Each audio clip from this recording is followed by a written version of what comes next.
What's up guys, it's Brad Gale again, coming at you live with another video. Hope you had a great week. We have in spring here in Melbourne. I don't know if you can see my shorts and the t-shirt. It's happy colours today. It's a Thursday, almost ready to jet out to America. Getting pretty excited for that. But I just wanted to, share a lesson that I learned last time I was in America at the start of this year.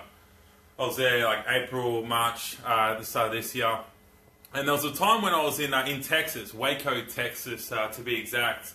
I remember heading out to some waterfalls with some friends, and it really just sort of I learned a lesson there about, I didn't realize at the time, but looking back on it now, and after obviously doing some reading and stuff like that, I learned a thing about it's called three phases or three waves that happens when people adopt something or start something or take action onto something.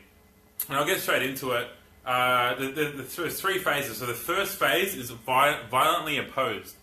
When something comes up and people are disagreeing with it. Like, for example, the iPhone. A lot of people go, that phone doesn't have buttons. We're not going to use that or whatever. Like, as if that will work. People just don't want anything to do with it. In this case, it was at the waterfalls at Waco. Beautiful place. Not massive waterfalls, just sort of about 10 meters high, something like that. There was another one that was 15 meters high, and the crew that were with, the people that were with, I didn't know I was going there. I just got picked up and taken there, so I didn't have any swim gear on whatsoever. But the people that we met up with there, really cool people. It was obviously a team of people that were working together, doing some team bonding and stuff like that. But I went there, and they were all looking to jump into the lake from the waterfall. So climb up the ridge and the cliff, and from the top of the waterfall, jump into the water, and obviously splash and have fun and all that sort of stuff. Now, when they seen the waterfalls, like, oh my god, this is cool. Like we're going to jump off that, we're going to have a whole bunch of fun, it's hot outside and stuff like that. They had all their towels and their swim gear ready. They're drinking alcohol and stuff like that. But, they got to the top of this ridge. They all climbed up together as a group. And from the top of the waterfall, they looked down. And people were like, no, we're not doing that. No, it's too far, Like, it's not, the water's not deep enough. It's too high. No, there's no chance we're doing it. First phase, violently opposed. They're saying, don't do it, don't risk it, stuff like that. Now, there's a funny thing. Like, there's always people who are going to be skeptical and against something. But there's always going to be the leaders, the people that are the early adopters, the people that want to lead from the front and want to take action and get things done. Well, firstly, before I go back into that, I'll go into the second phase. Then you've got people that are ridiculed. So the leaders that take action and want to jump off the waterfall first into the water, they assess it, they think about it quickly, and then they jump. Now, the second phase of people, the people that ridicule the leaders, they're the ones that say, hey, listen, you were scared when you jumped off that, you won't do it again, or you should go up higher and stuff like that. They're the ones that aren't taking action, but they're happy to ridicule and judge and make fun of the people that are taking action, jumping off the waterfall and doing all that sort of stuff as they're leading from the front. And you got the third wave of adoption, which is self-evident. So after the leader has jumped off the waterfall into the water, although it wasn't super clear, they jumped, it was safe, they swam to the edge, and they did it again and again and again. At the end of the day, it was self-evident, the third phase, self-evident that it was safe and it was fun to jump into that waterfall. So the people that were ridiculing and laughing, the slower adopters, they eventually followed the leaders, and then the people that were skeptical at the start said, nah, don't do it, don't risk any of that. They eventually, because they don't want to be left out of the crowd or left out of the group or seem weak or anything like that, they follow the people that were ridiculing. So you got first the leaders, the early adopters, the ones that take action and aren't scared, and then you got the people that were ridiculing, laughing and stuff like that. They soon followed because they seen it was safe, and then they were challenged by the leaders. And then you got the third people, the skeptics that didn't want to do it whatsoever from the start. They eventually started jumping off the waterfall and having fun and stuff like that. That was the shorter waterfall. Then there was a massive one next to it, and then it was a good way to sort of sit back and just relax and watch this play out. Because what I noticed is the people that were taking action at the start, they weren't actually the leaders in the group. So their behavior is obviously reflecting not only within the group, but their actions on a day-to-day basis, which is quite funny, right? So success leaves clues.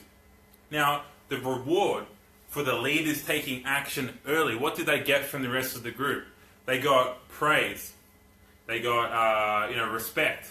They had integrity and stuff like that. And also within themselves, for themselves, they obviously boosted their confidence and self-esteem, knowing that they were so proud of themselves for taking action and leading from the front and showing the other people in the group that it isn't dangerous and it is fun to jump into the water with both feet, so to speak. Now, that was a really cool lesson that I did learn. So a few things to help you take action is definitely the way you talk to yourself. Now, you might want to leave post-it notes somewhere on your steering wheel, in your car, on your dashboard, at your workplace, in your bedroom, on your mirror, whatever you want to do. So when you're around, you can always read these things. And there's some, affirmations you can say to yourself. There's a couple I've just written down here. You want to be talking to yourself like this: I will take action. I will make a decision quickly. You want to say those things over and over and over again, because thoughts are things and they're very, very powerful. You might want to say, the number one reason why people don't take action is because they didn't have enough time or they forgot to do something. So you want to crush that, right? You might want to say, I will remember to do such and such. I will not forget to do this, this, and this. If you keep drilling yourself into your mind that you will not forget to do something, or you will remember to do something, it's going to come to a point where you're going to have a really, really good memory. Growing up, I always had a pretty bad memory, and now I praise myself on my memory because I've always trained myself to remember things. I go, okay, that's this guy's name, I'm going to rhyme it with this, or he's wearing that, so I'm going to remember his name this way. Or, oh yeah, that was a little bit of information about that person, but I will bring it up in a later conversation. I will remember that. And I just train my brain to always remember things, and it's so powerful, and it really shows people that you care and that you are listening to them when they do talk. And there's another one here is, what's the most important thing I could be doing right now to achieve this, this, and this? That's another thing you want to be saying. And also, what's stopping me right now? Is it fear? That's a great indication to start doing something. Is it an obstacle? Is it resources that you don't currently have? Is it knowledge that you don't have? Is it something that is blocking your way? You got to find out a way to get around that, solve the problem, or find the resources to be able to cultivate a method of action to be able to accomplish what you want to do. So I will take action. I will remember to do this, this, and this. And what is the most important thing I could be doing right now? And also, what is stopping me? You solve all those problems, and you will take action. You will be more of a leader. You will get praise from the rest of the group. You will get respect, and your integrity will be held at a higher standard. And also, you're going to have more self-confidence within yourself to take action next time. And you'll start to find that you have a lot more people following you. If you're leading from the front, don't look back. There will be people following behind you. Just put the blinders on and focus on exactly what you want to do and go for it. Don't worry about what everyone else is doing, because then you'll end up doing what they do, and which is just watching and ridiculing and being skeptical. You want to be the leader from the front, have no fear, and go for it. Because look, life isn't a dress rehearsal, guys. We only get one shot at life, and it's too precious to waste time, because it is the most precious commodity. That is it from me. If it did add value, like, comment, share. Tag someone that isn't really taking action or you like to see taking action. And look, share the love, guys. Let's all continue to be the absolute best version of ourselves together. I'll see you next time.